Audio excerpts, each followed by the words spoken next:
The title of today's exploration may seem straightforward, but when I tell you out of the gate that my wild conceptualization involves the weaving of fate, foresight, the nature of time in the galaxy, it may begin to allude to where I'm going. Did the Old Ones create the NECRON tier as we understood they created the Eldar, Orc and others? It's unknowable, but seems unlikely.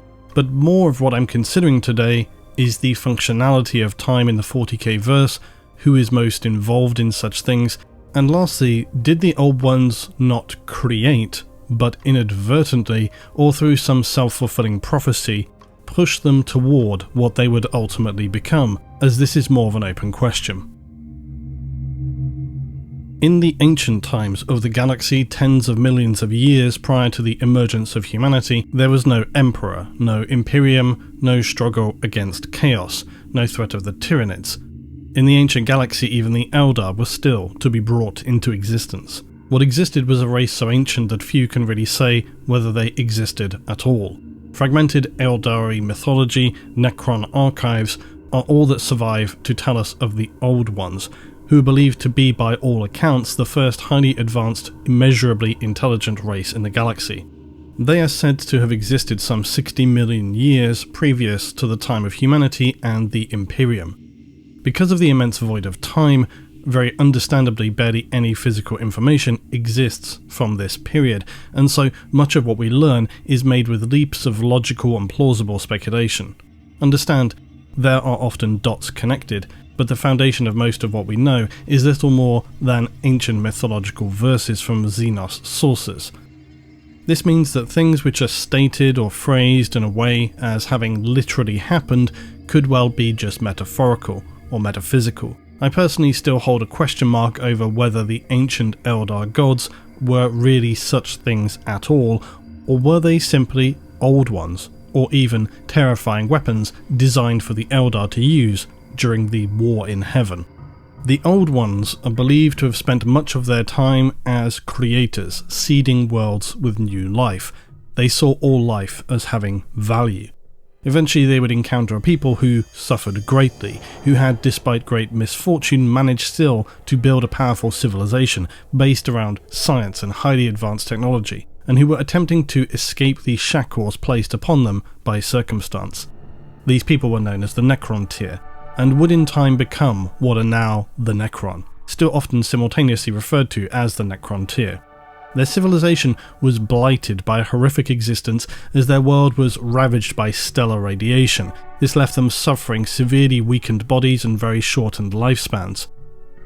Their world was located too close to the nearest star, and they had long dreamed to escape their star system out into the galaxy, only to then discover their own genetics so badly damaged they could not escape this curse of their existence. They slowly expanded their empire into the galaxy, with their entire civilization being built around a morbid focus upon death and hereditary succession.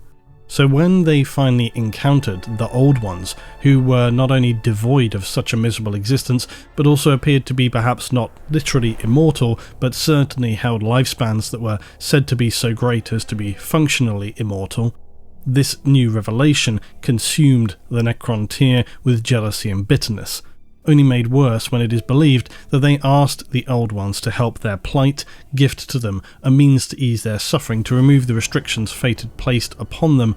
They desired this same gift of extended life. When, though, the answer came, it would have consequences which would stretch all the way into the age of the Imperium, for they were denied. The bitterness felt by the NECRON tier consumed them, and their entire civilization turned to now the destruction of the Old Ones. It is undoubtedly why they began to develop their technology toward the terrifying weaponry now seen in use by the NECRON, but the C'tan would later also aid them with their technology. But this conflict between the two sparked the first so-called War in Heaven between just NECRON tier and the Old Ones. How did the Old Ones fight during this era? It's unknown. There's essentially no information that exists now about how they fought these early battles. It's only said they were able to easily crush the NECRON tier and through the use of the webway always remain a step ahead of them at every opportunity. They are believed to have had ships though, as some ancient fragments of Eldar mythology describe ships returning to them that were heavily damaged and battle-scarred during the Second War in Heaven. So perhaps unusually, I will not be focusing on this more well-known later conflict that was also known as the War in Heaven. Instead, I want to focus on the earlier period, specifically upon this decision of the Old Ones to deny the Necrontyr the gift of life. There are, of course, many potential reasons for it. Some options are surely just very plain and straightforward, anything as simple as just speculating that they said, no, we don't want to aid this seemingly embittered race. But given the intelligence of the Old Ones, their power, their focus upon life, I think there is more to it. Let's not forget, the Old Ones are believed to have created the Orc, so it's not as if they were adverse to enabling destructive civilizations. Although admittedly, the caveat here is that by the time the Orcs were coming onto the scene, the Old Ones may have already been out of the picture, but also throwing whatever they could at the wall in desperation. And the Orcs certainly have the feel of a species who were hammered out, not refined and finessed by master craftsmen. They are the baseball bat wrapped with barbed wire to the Eldar's elegantly designed sword, beautifully scribed and decorated with complex filigree. I should though, just for the sake of saying it beyond here, emphasise how speculative this discussion is, because anything surrounding the period of the Old Ones and Necrontyr is so ancient that it really is more of a thought experiment than any sort of academic dissection of detail. Now, we will get into the meat of things shortly, but before that I want to lay out what brought me to musing over this concept in question today. Because the trigger for this was, once again, the nature of time and the warp. But fear not, there will be no 1 hour sub-tangent in this video exploring concepts of time. But also there will be, because it's an unavoidable part of this today. But thankfully, really digging down into these ideas is not necessary, because fundamentally the concept is fairly straightforward. But I do just want to lay out how things are seen elsewhere generally, and then more specifically in the 40k verse when it comes to foresight, time, timelines, etc. Now, it's commonly assumed that the Old Ones resisted the Necrontyr's requests for assistance because they were either too arrogant or, perfectly understandably, simply did not want to share such a powerful trait with another civilization. Why empower someone to be in competition with yourself if you didn't have to, after all? So it could be entirely that simple. But you know me, simple is not a word that sits comfortably with me, and if I can wrap something in a blanket of overcomplication and unnecessary confusion, then all the better. So what spurred me though to this discussion was the thought that maybe the Old Ones actually did consider aiding the Necrontyr, because they were seemingly one of the most intelligent species in the galaxy at this time, if not ever. So it seems unlikely that the Old Ones would just dismiss it out of hand. I imagine that the Old Ones, some of their number were worried about how this could skew their power into the future if they helped the Necrontyr. We don't know how proactive the Old Ones were in tinkering and managing around with other life forms. It's always spoken of how they seeded worlds with life, and if we look to the Eldar later, the Old Ones appear to have been very involved, but this changed and adjusted over time as the Eldar became more self-assured. But that could well have been just a very specific situation, not the normal order of things. What we do know is that the Old Ones were also a very psychic race. It struck me that maybe they had an uncomfortable feeling about the Necron, and then unwittingly made what was in actuality a terrible mistake involving foresight. Because also, the Old Ones in this ancient time do not seem to be warmongers or destroyers. They're firstly spoken about as having valued all life, but again with the caveat that we have basically no information about them. I think it's fair though to make the assumption that based on the fact that during the later War in Heaven with the then transformed Necrontyr, the Old Ones were effectively destroyed, with little evidence from the Eldar of them really having dealt much damage or resistance to this new C'tan-Necron alliance. So it seems a fair and reasonable suggestion, in my mind, that the Old Ones were both not particularly focused upon war, nor particularly capable when this specific threat of C'tan and Necron came at them later. But they also were not defenceless. They certainly slapped aside the Necrontyr early on, who even then would have been relatively powerful. But But I think the expanding Necron tier, even with their advanced technology, are in no way comparable to the force that they would later become as the biotransferred Necron.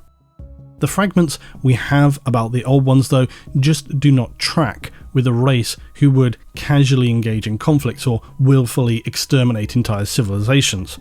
While the Old Ones did defeat the Necron tier very readily in the first war in Heaven by all accounts, they did not scour their civilization from existence. It feels more like they batted them away, taught them a lesson, and presumed that that would be enough. The intriguing element for me comes with the possibility of the Old Ones and whatever foresight they had, because foresight is a curious thing in the 40k verse. Are we dealing with another paradox situation when it comes to the Old Ones and the Necron tier? Could they even have inadvertently shifted events to a point that a far worse future was caused? And really, along with understanding this, that is what I want to consider today. Now, as I already noted, it would be very easy to just say, well, maybe the Old Ones simply had no idea of the consequences that could occur through their interactions with the Necron tier. That in fact, everything was left to fate, to chance, however you want to define it. What will be, will be. Except that in doing this, it means you have to fundamentally ignore the fact that the Old Ones were an immensely powerful psychic race. So powerful in their understanding that they created the webway system, something that the Eldar cannot really do, and the Emperor's efforts in comparison were completely inadequate. For the webway was a masterwork of galactic navigation and construction that was fundamentally optimized by the use of psychic power, and they even fought a conflict against the C'tan before they became entangled with the Necron tier, and won. This conflict left the C'tan in fact so bruised they actively hid from the Old Ones to avoid their further wrath. Remembering, this is the C'tan we're talking about here, the star gods, the beings who devour entire stars, and even fragments of them are terrifyingly powerful in M41. Yes, those are the C'tan that the Old Ones smashed away. So it goes without saying that the Old Ones were very powerful, and seemingly that power was in their psychic ability. Again, that is a presumption, but it's a pretty logical piece of reasoning, and if we know anything about psychic power, we know that one of the fundamental benefits that it gifts psychers overall is that of foresight, the ability to see into the future. This also tracks with the new races that they would later forge in the conflict against the C'tan and Necron tier.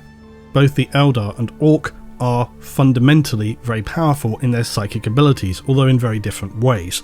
The Eldar are in M41 very, very powerful with what we understand as psychic power, but even more so during the ancient times by any account, as in this time they could siphon power from the warp freely instead of requiring it to be stored in runes as they do now due to Slaanesh and also the warp to protect them in the contemporary period from all the dangers they face.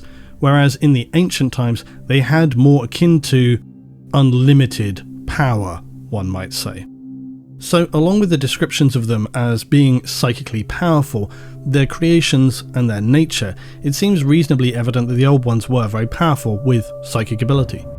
The Eldari, it seems, were undoubtedly more powerful, although I will resist from saying so much so that they defeated the Necron and C'tan, because this was always something that was presumed very established, but as some of you know, this for me remains a very open question.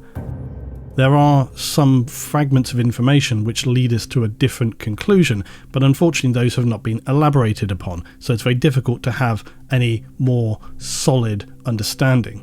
But it is an open question, and one that I've already began to rake over in the Dark Origins series, which, if you've never watched, is basically my journey into self-imposed madness as I attempt to try and rationalise to myself what the warp is and how the Chaos Gods came to be. It's very self-inflicted pain, and I was well aware of that from the start. If that sounds interesting, go check out my Dark Origins series. Anyway, the short version is that for me anyway, it's debatable if the Eldar and Necron really reached an end point during this great war in heaven, or if the warp began to become so unstable that the Eldar simply decided, you know what, enough is enough, and the Necron seized on this opportunity to retire the C'tan, as it were. There are even questions for me about the relationship of the Old Ones and the Eldar in this time, how involved or what the Eldar gods were perceived to be.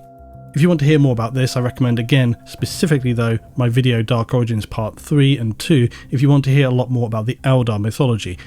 But 3 deals specifically with some thoughts on this endpoint for the War in Heaven and how it becomes this very unclear time. But what does seem to be repeated enough to give some weight to is that the Old Ones were powerful enough to resist the Necron very easily, even to stand against the C'tan, but not to face the power of them evolved together. The Eldar only rose in power later on in this second War in Heaven, and it seems that by then the Old Ones had suffered significantly. The question mark is, if the Old Ones were already psychically powerful, why were they not as powerful as the Eldar in this regard? And I think it was likely very much by design, for when the Old Ones created the Eldar, it seems as if they took the guardrails off. They created a race that could draw as much power as possible from the warp, with descriptions in Eldar mythology of truly terrifying psychic weaponry which used Eldar souls to pilot insane war engines and focus that energy into unimaginable destructive capabilities, enough so that they could hold their own against the fully empowered Necron race at that time. Which, as an aside, in itself raises questions for me about the Eldar and their souls, etc. Questions like, did the Eldar also inadvertently damage space so much that this would then cause a divide between the Materium and the Immaterium during that War in Heaven? Or was it just, as Eldar mythology states, that there was at one time a more blurred, naturally existing boundary that eventually had to be closed? Or was it something somewhere in between? Did they inadvertently cause a terrifying tear which ripped open what already existed, and then that had to be dealt with? We have no way to know, but my feeling has grown ever more toward the possibility that in the later stages of the War in Heaven, things became so extreme that something absolutely disastrous happened. Possibly the C'tan or the Eldar's unrestrained use of energy or psychic energy, and that whatever occurred was so destructive that they may well then have found themselves, along with the Necron, facing new enemies out from the warp. Not chaos, just beings of destruction, resulting then in an enemy of my enemy situation for the two sides. And again, this is something I've touched on before as we consider the uncertainty of how much the War in Heaven disrupted what was previously the calm and neutral warp space. The Chaos Gods may not have fully formed as we understand them in this time, but the warp could have been disturbed. What we do know is that there is much more in the warp than just Chaos Gods. Other horrors may well have been enough to force the Eldar and Necron to seal whatever divide, a rift, if you will, potentially existing in this time. And the reason I lean towards this is that the Necron, as we know, went into their long sleep after the War in Heaven. Except the Blackstone pylons throughout the galaxy already existed and did not randomly appear in the age of the Imperium. They've existed for millions of years. And this is very suggestive, along with the Blackstone fortresses, that the Necron or the Eldar Necron have placed these here during the ancient times, in my opinion through this use of Noctilith sealing the rift. The Old Ones were evidently not the most powerful psychic beings, but they were still very much beings of significant power, enough power to have bested the C'tan at one time, and the Necron C'tan very much not fans of psychic power, so that all makes sense. There's no other descriptions though, we know, that talk about the Old Ones fighting with immense armies or anything like that. So it's a fairly reasonable conclusion their primary weapon was psychic power, because nothing else is spoken about or alluded to. And this aligns in general with the things they created and built. So with that in mind, let us consider one of the most commonly presented gifts with psychic beings, foresight.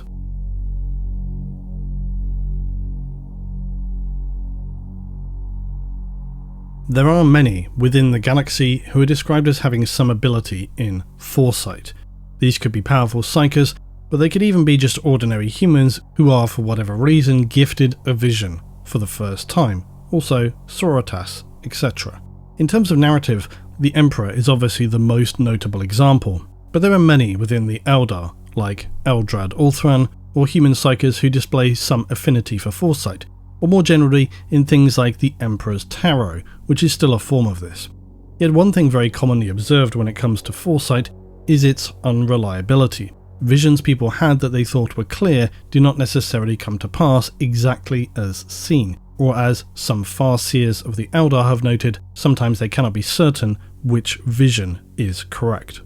The interesting thing for me in this is that this does not automatically dictate that there are many possible futures, because that is only one way of looking at it. There are several ways we can interpret seeing ahead in time, and 40k seems to handle this in a fairly unusual way. Now, I will circle back to this, so hold that thought. And I do want to try and resist going too far off into discussions about physics and time travel in this video, simply because I don't think it's as relevant as other times that I've talked about it. However, I do need to just touch on the edges of it, just the edges, to get to the point of what we're considering here.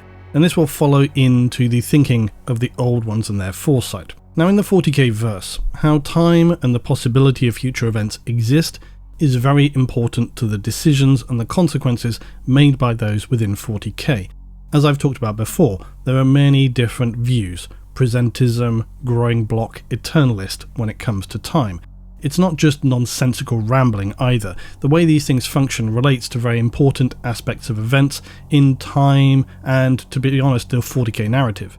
But admittedly, this is a side tangent of my own that I'm just happy to enjoy. As I've talked about before, in the eternalist view, this is just a different view of what we perceive as time and how that functions. Generally, how we see things is known as the growing block perspective. Imagine that for every moment we perceive as the present, this stacks another block on the chain, and on and on. You can't see the future because this is undecided, it's unknown. But as soon as we observe a moment as the present, it becomes the past, and so on. That's the growing block. And then, of course, related to that, you have things like entropy, the process of entropy being acted upon by the arrow of time. Basically, we're always going forward. But the eternalist perspective says to that, no, the past exists already, but so does the present and the future. The present is just a strange function of how we perceive the world around us. The idea that kind of consciousness is the present. And what is troubling with this idea is that it means the future is already as set as the past, which goes off then into questions about explorations around free will and so forth. This is never a popular view because it precludes the possibility that anybody can affect anything, because it already exists. But it really depends on what you consider to be free will, or even how important that is. Say I think to myself, I'll eat an apple, and then I do. But the decision felt real to me, regardless if it wasn't. We can't go off into this too much without talking about philosophy and physics, but there are some interesting studies which have led to, or pointed to, or generated this view of things. It's also been approached in pop culture. For example, in Watchmen, the character Dr. Manhattan describes how he perceives time in a manner which is consistent with eternalism. He states that from his perspective, the past, present and future occur simultaneously. It's why he often speaks about past or future events in a present tense. Dr. Manhattan's final words in that series, of course, being, "Nothing ends, Adrian. Nothing ever ends." And that actually directly relates to the whole reason that I started thinking about this in 40k, because mainly it was from the descriptions of warp creatures who constantly describe time as not existing. The question, of course, is whether that is merely their perception, because they have no frame of reference for how mortal beings consider time, because after all, they are effectively immortal creatures, they live forever. Unless, of course, you count the times where they can suffer a true death, or for example when the Emperor erases Horus from existence. But overall, we already know that there is a lot of oddity in terms of time in the warp as opposed to time in reality. There are examples as well which lean toward this. Consider Sanguinius in The End and the Death. He's long foreseen his fate aboard the vengeful spirit, but different possibilities. And when the Emperor tells him, "Remain behind," Sanguinius explains why he must go with him, stating, "I have been seeing it for a long time. I have worked to outplay the prediction at every turn, at every step of the way, each permutation, each possible version, as it has come upon me, I have evaded it and refused its truth. I have denied the prophecy several times, but the possible permutations diminish. I cannot allow the permutations, now reduced to one, to breed and multiply again. I cannot allow a future with Horus in it. Now this is something you see quite often occurring in 40k, where people become aware of their destiny, what they believe is the only possible fate for themselves, and that as this becomes closer to the present, it becomes locked into place. For Sanguinius, he understands in this moment that this is where he is meant to be at that time. He says, I cannot allow the permutations, reduced to one now, to breed and multiply again. I cannot allow a future with Horus in it. He understands that the potential options have been reduced, focused down to a point, and that this is where he needs to be. Now I will say this, although an eternalist view may be an option, it's generally not how we see things in 40k. There's a clearer view of how time functions and why it's so difficult to predict in 40k, that being what the Emperor refers to as configurations. There are several movies also that are particularly interesting to consider when it comes to these concepts about time. Some are time travel, but others are just observations of time. In Arrival, for example, it's ultimately about the character Louise Banks shifting her perception of time to an eternalist view. And I've often seen people come away from that story having grasped the initial concept of time being involved, and that she's seeing the future, using that information to help herself in what she sees as the present. But the larger understanding, of course, is in taking that step further, that in order for this to occur, for her, future events have to be already defined, they exist as having happened, they have to be certainties. In fairness, if you were not somebody who's already spent time thinking about that subject more often, this is somewhat difficult to wrap your head around, because we always perceive time as progressing forward in a linear arrow of time is the term. But imagine if the future was as certain to you as the past in the eternalist view. Well then, if you were able to perceive those future events, you could reliably use them without it having an adverse effect, as the future is effectively set. This is really the reverse of what is ordinarily known as a causal loop paradox. It's a variant of a self-fulfilling prophecy. This concept is mostly used in time travel narratives because time travel in fiction often creates a massive problem. That problem being, if a future can only exist by having a direct influence upon the past, either directly or indirectly, this creates a causal loop origin paradox. This problem is everywhere in movies involving time, because on the surface it makes for a great story. Character from the future travels to the past to either ensure a future occurs or prevent something from happening. The problem is, when you actually break it down, this fundamentally makes no sense. By any common reasoning, this could not happen, and very often this is actually one explanation as to why many people theorize that reverse time travel to the past just cannot happen. The Terminator, though, of course, a famous example. As an audience, we're brought into that story unknowingly to us midway into the actual narrative. Once you understand the timeline of it, in order for the Terminator to return at the start of the movie, the future must already exist, which means either Cyberdyne naturally developed advanced chips and robotics, or this is not the first loop to have happened, because the Terminator could not return unless its remains already existed and had been found to develop the technology. This is, of course, unless you accept that events have already occurred previously that caused the future as part of some natural origin. Maybe Cyberdyne, for example, the first time around just came up with these ideas themselves. Seems unlikely though. The clear issue is that we have no point at which we can define as being the start of these events, and this is the common problem. As I say, unless you accept that there is an original timeline which somehow established things, and from there you start looping back. Now, Arrival is an example of the only reasonable way by which knowledge of the future events can be used in what we would consider to be the past, relatively, without it being paradoxical, as it's conceptually the equivalent of us just looking to historical events and using them in our present, but reversed. This is really uncommon though. Most narratives which involve the use of future knowledge simply ignore completely the fact that there's no defined origin point, and that's the major issue. Because if you care about such things, thankfully for movies, most people just mentally gloss over these entirely. or at least they used to, because over time people became more and more aware of science fiction mechanics and these kind of things, and so time travel, paradoxes, or even anything involving time itself became something that couldn't really be explained away, which then of course led to a mechanic which was used ever more to sidestep this problem, the concept of multiple timelines. And while that can get complex and a considerable headache, the basic concept is actually relatively straightforward, depending on how strictly you want to define it. At this level, timelines is barely different to just considering multiple realities. It's basically just different branches of the same story. The general idea though with timelines is that there can be a first, a second, a third, a 10th, really an endless amount of alternative timelines where events play out slightly differently, and that for every time something significant changes, it splits into a new timeline. This mechanic is very convenient for writers of movies wanting to avoid these issues of paradox time loops and the origins of events, objects, future knowledge, etc. They can just say, oh, it's a different timeline. It also allows them a means by which to take an existing IP that they have decided is defunct and just go in a different direction.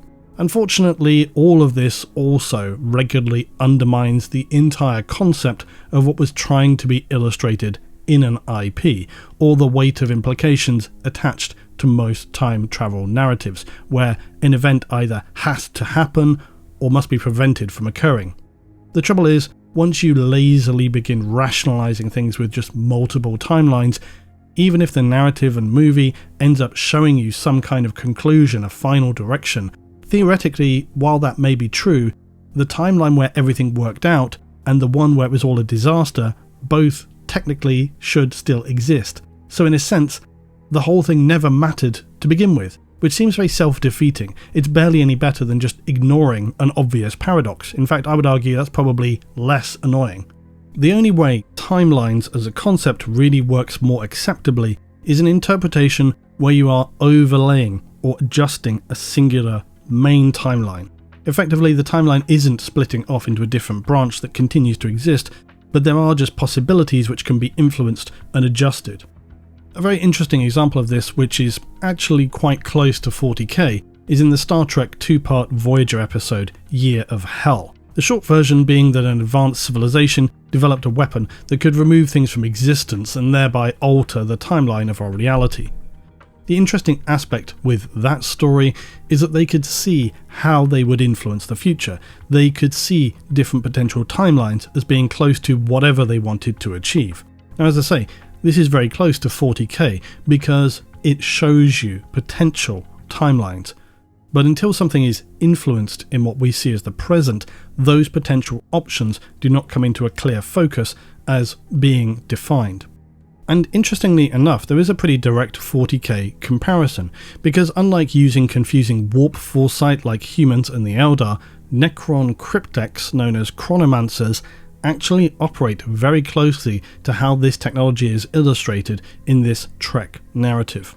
Because chronomancers use the advanced science and technology of the NECRON to calculate and predict future events, often troublingly close to being reality. They're also seemingly able to then manipulate things to a small degree. But again, how real those manipulations, those nudges and shifts are, and if they were simply always going to be, is another question entirely.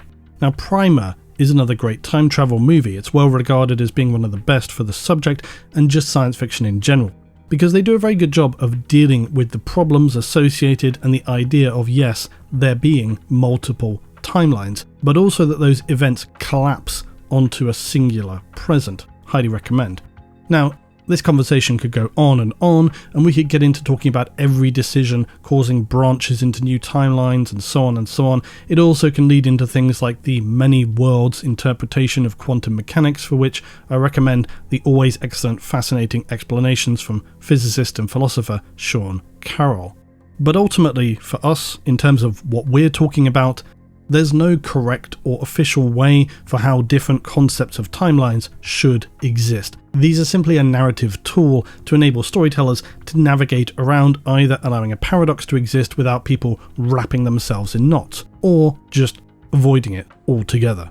As I said, I don't want to go too heavily on this today, but I think you can appreciate why I wanted to just discuss around those different areas, how it is represented, illustrated in other media, because the point is simply to note that there are different ways we can think about how we see past, present and future, or, as the Eldar might phrase it, the Strands of Fate, or, as I noted earlier, as the Emperor describes it, his configurations.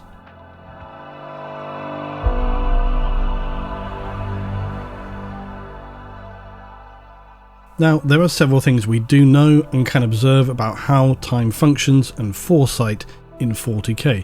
Remember earlier when I said hold on to that idea of seeing into the future. Well, seeing into the future depends very much on how you want to interpret that. Because one of the most notable things is that over a significant period, it can be very difficult to clearly define events and moments that will take place if you're looking into the future. But as those potential events travel closer to the present, they order themselves into a more refined focus, where some become no longer possible, others remain an option. But the defining characteristic of time in 40k is that the closer you are to the present moment, then things are seen as being less malleable. I say seen as being because, again, this is dependent on if you actually believe events can be altered.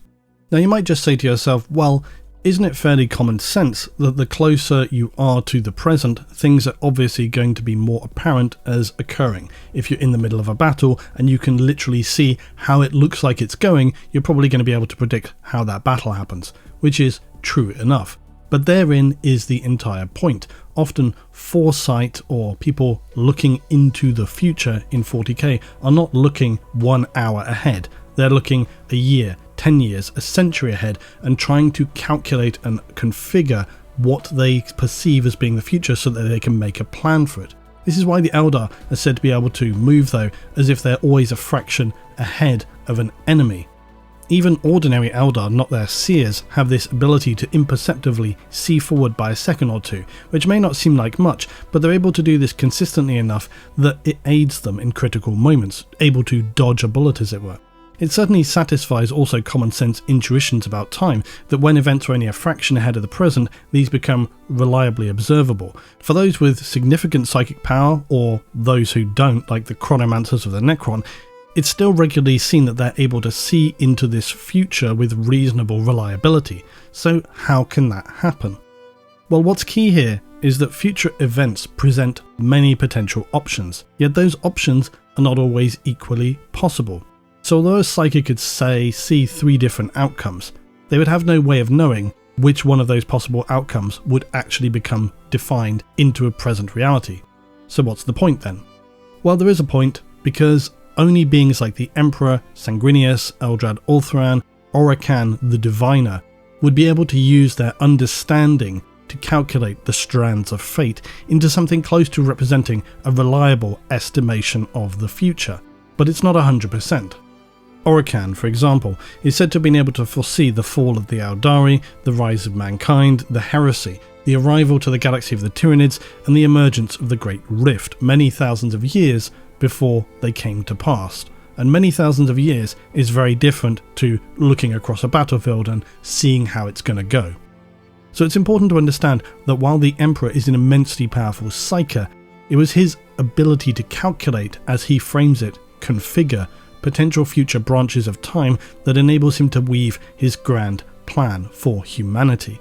But also, specifically when it comes to the Emperor, this may go toward the entire reasoning as to why early on through human history he did not present himself so strongly. Only later would it become more apparent that he needed to take action. Malcador aided him as well, perhaps in reassuring, confirming some of those calculations and decisions about what would occur into the future.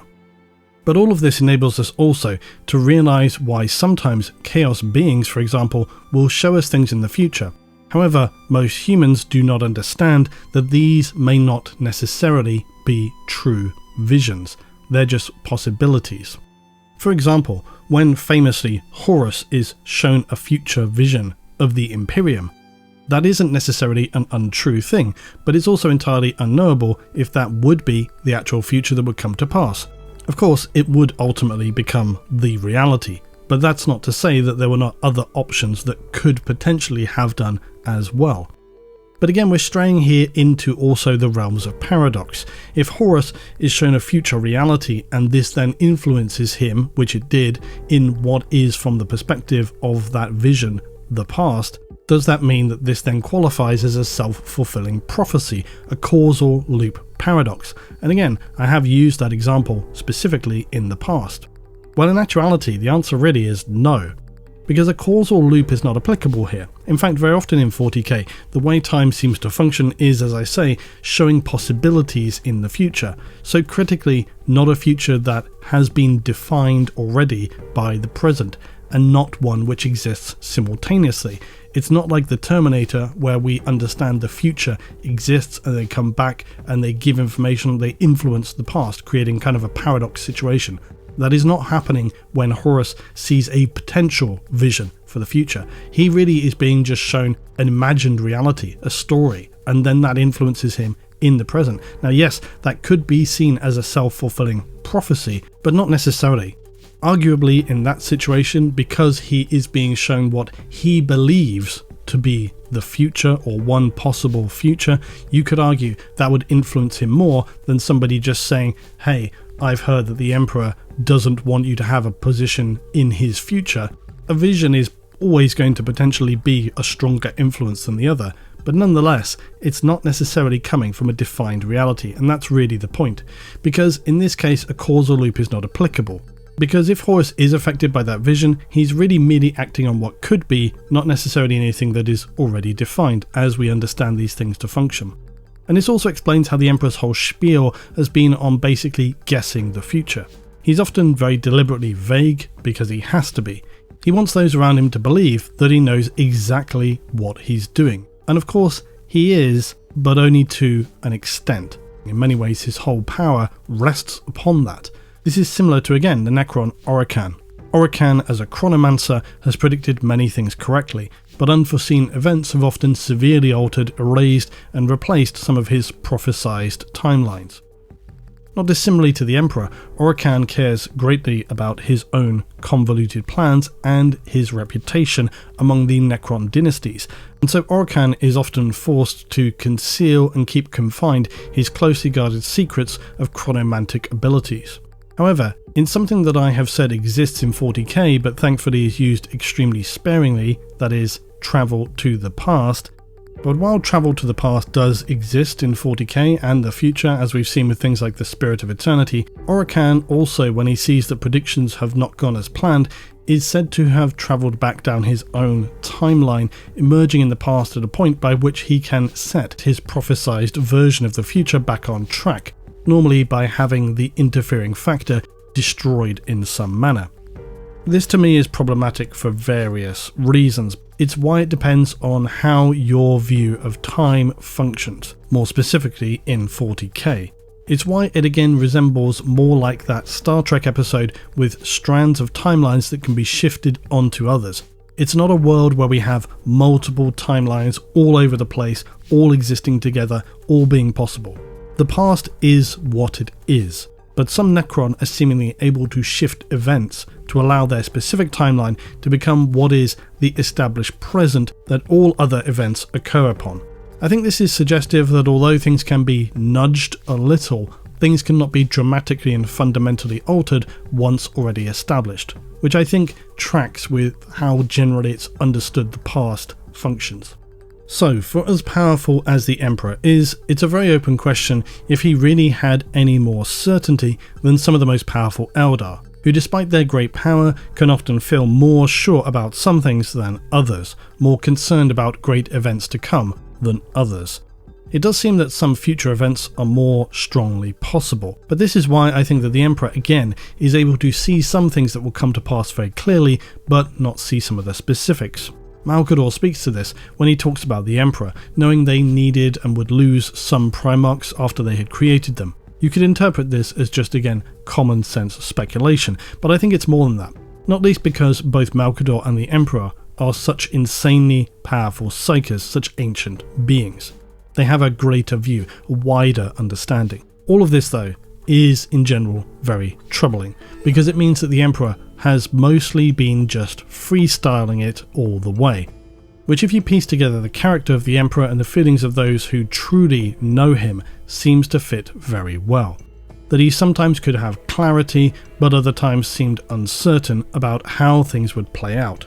It seems clear that as the heresy comes closer to terror, there is more certainty, but still, because of the power of the Chaos Gods, things are obscured. Only in the moments before they are to travel aboard the Vengeful Spirit are the possibilities becoming more defined. The NECRON also are no less ambitious than the Emperor when it comes to attempting to weave the strands of fate. Chronomancy is a science practiced by many, but in the case of Orican, it's said that he has been planning over 1,000 millennia, preparing for all that is about to align, that his true destiny can be now made reality. His physical form will become a vessel for impossible energies, making him a being of terrifying power. He will activate temporal traps he's laid throughout the galaxy as a grand reconfiguration takes place, and Orican will manipulate the skein of time itself to his own advantage. Eldar Farseers also, for example, spend the majority of their time exploring potential future paths that lie ahead and determine which of those paths need to be altered, if they can be. Much of their time is spent casting seer runes whilst making endless calculations and prognostications where they attempt to guide the fortunes of their specific craft worlds.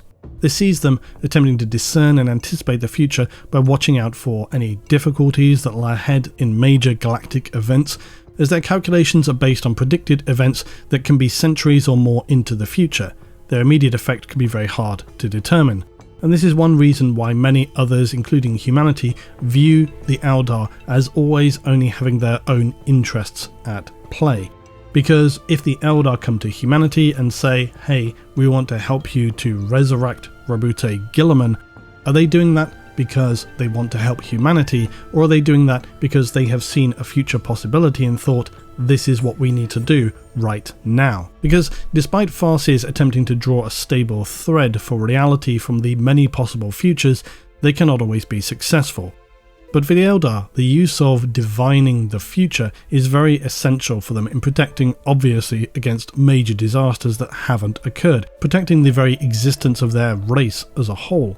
Because while specifics can be hard to pin down, it's this fundamental theme that the greatest events and disasters are more clear, more difficult to influence, shift and change. Personally, I think the overall understanding here is this concept of different forces attempting to configure the future galactic timeline, predicting one that is most plausible through events in the now, something which is clearly extraordinarily complex, very unstable, and you also have different entities all attempting to best influence things towards themselves, which could then potentially set off and likely destabilize the efforts or the plans of others.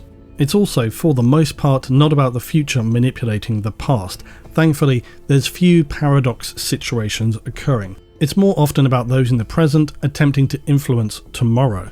This was something the Emperor learned even as he watched the most ancient humans make their cave wall paintings. He understood this concept even then, that making a strong influence now defined the future. Admittedly, at a surface level, not a complex concept to realise. But the Emperor obviously then took that and went far beyond just predicting the outcome of tomorrow. In understanding time in 40k, we realise that different potential futures do exist, but how much those can be directly influenced is another matter entirely, and that some may in fact be wholly incorrect, that unless you can understand the extraordinarily complex calculations and knowledge required to see such things, or possess the psychic power to do the same, you would also need just the simple wisdom to understand that any visions of the future are very unstable and unreliable. So it's easy to understand then that mistakes could and commonly are made by psychers and those who would prophesize what is still to come. With this in mind, it brings us to the very reasonable probability that the Old Ones dabbled in this also. But that doesn't necessarily mean that the future is more stable or directly malleable for themselves any more than it were the Emperor or the Eldar or the NECRON. Which brings me to my main thought today: did the Old Ones misread the Strands of Fate and make a terrible, terrible error that would doom themselves and potentially the entire galaxy.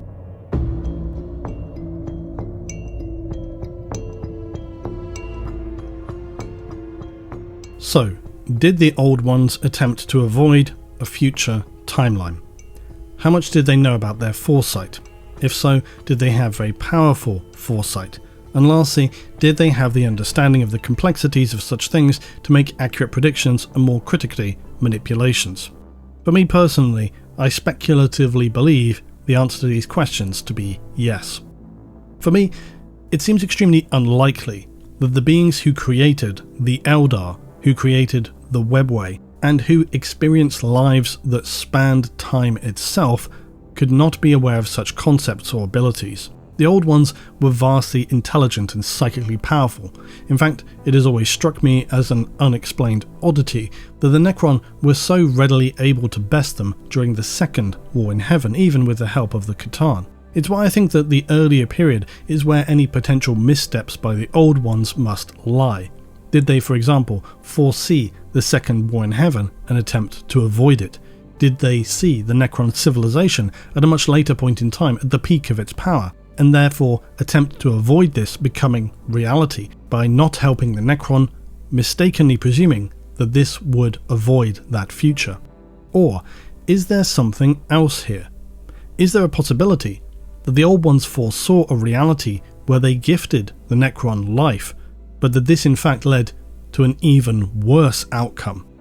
As we considered previously, there are some major events in the timeline of the galaxy that appear to be perhaps not set, but hold a far stronger temporal weight in coming to pass.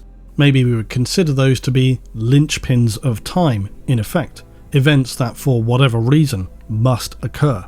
This for me raised up an even more interesting possibility. Were the Old Ones perhaps not attempting to manipulate things to avoid their own destruction, but instead ensuring that no matter what their own fate would ultimately be, they wanted to ensure the fact that they understood was necessary, to ensure the destruction of the C'tan, beings that they had already once fought but could not fully destroy?